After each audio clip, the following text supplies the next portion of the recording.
This is the journey of India, a civilization that has witnessed the birth of empires, the flow of philosophies, the fire of revolution, and the rise of modernity. It all happened in 7000 BCE in the prehistoric India. In the shadowy depths of time, hunter-gatherers settled along the banks of rivers. Mehergarh, in present-day Balochistan, saw early farming and seeds of civilization were planted. And those seeds would one day bloom into one of the earliest cradles of human society, Indus Valley Civilization. One of the world's first urban civilizations flourished along the Indus and Saraswati rivers. Cities like Mohenjo-daro and Harappa rose, complete with drainage, trade, and mystery. Then silence.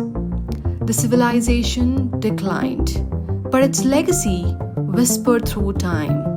As the dust settled over these ancient cities, a new age dawned with the arrival of sacred hymns and structured societies. Vedic Age. The Indo-Aryans arrived. The Vedas were composed, those texts that still echo today. Society evolved. Varna, Dharma, Yagna. This was the age of kingdoms and the roots of Hinduism. From spiritual chants to philosophical inquiry, this age also gave rise to profound introspection. Rise of religions. From Amit's ritual and rule came two luminous minds, Gautama Buddha and Mahavira. Buddhism and Jainism spread ideas of peace, non-violence, and inner awakening.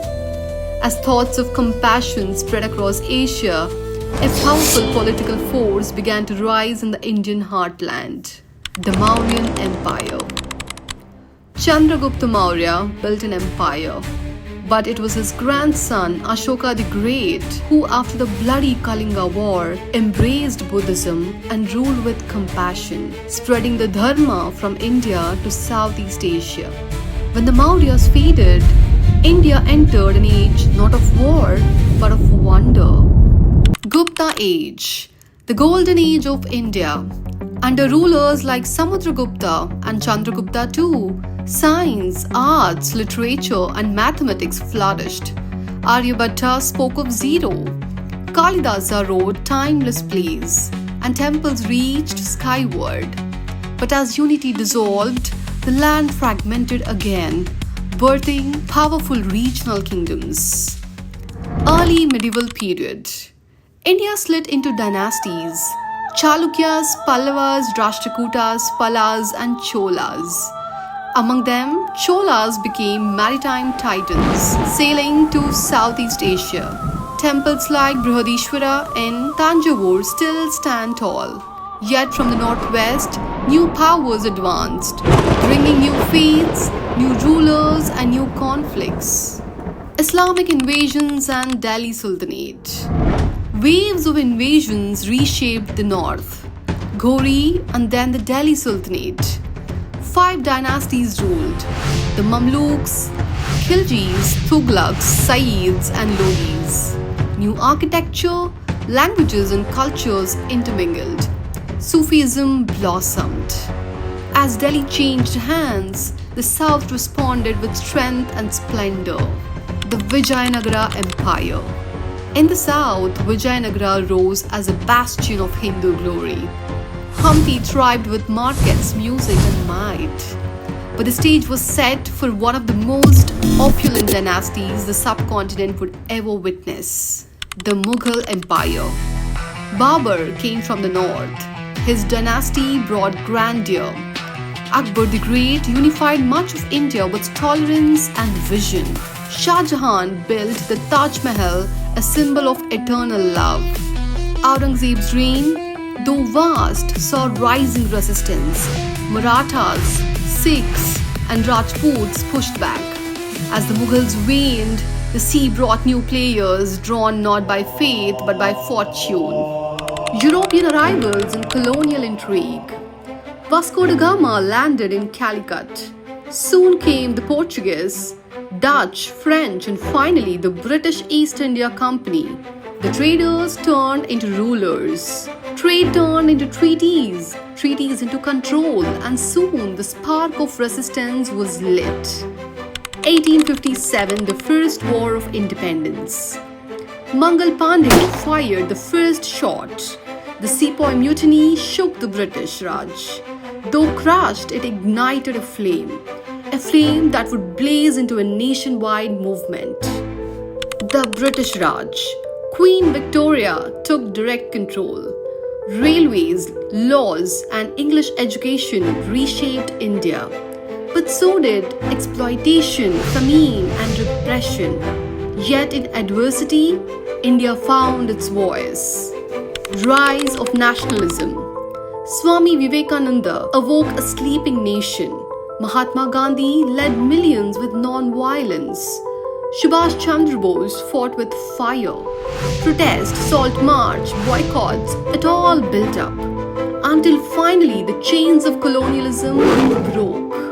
1947, independence and partition. At the stroke of midnight, India awoke to freedom, but the joy was tempered by partition. A new nation, Pakistan, was born. Millions were displaced. Gandhi, the Mahatma, was assassinated in 1948. From the pain of partition, a new republic was born. Republic of India, 1950. A new constitution came into force.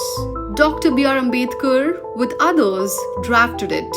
Democracy took root in the world's largest experiment in self-rule. But food insecurity loomed, and the young republic faced its next great trial. Green Revolution.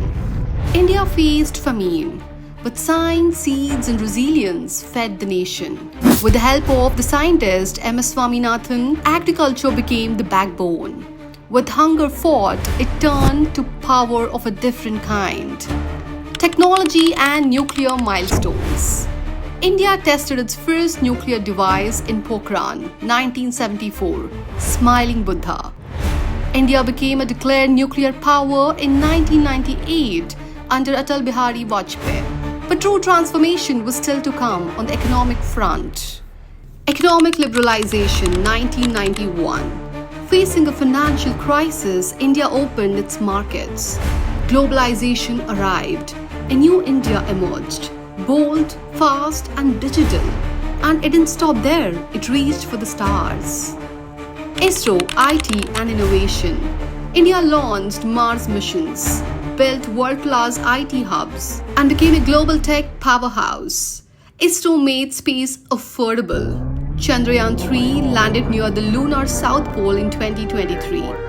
And today, a confident, ambitious India strides into the future. A rising power. India leads G20 summits, shapes global tech policy, and aspires towards a 5 trillion economy.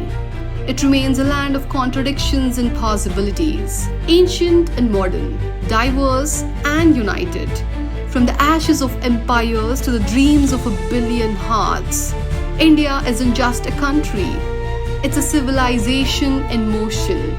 This is India, eternal, evolving, extraordinary.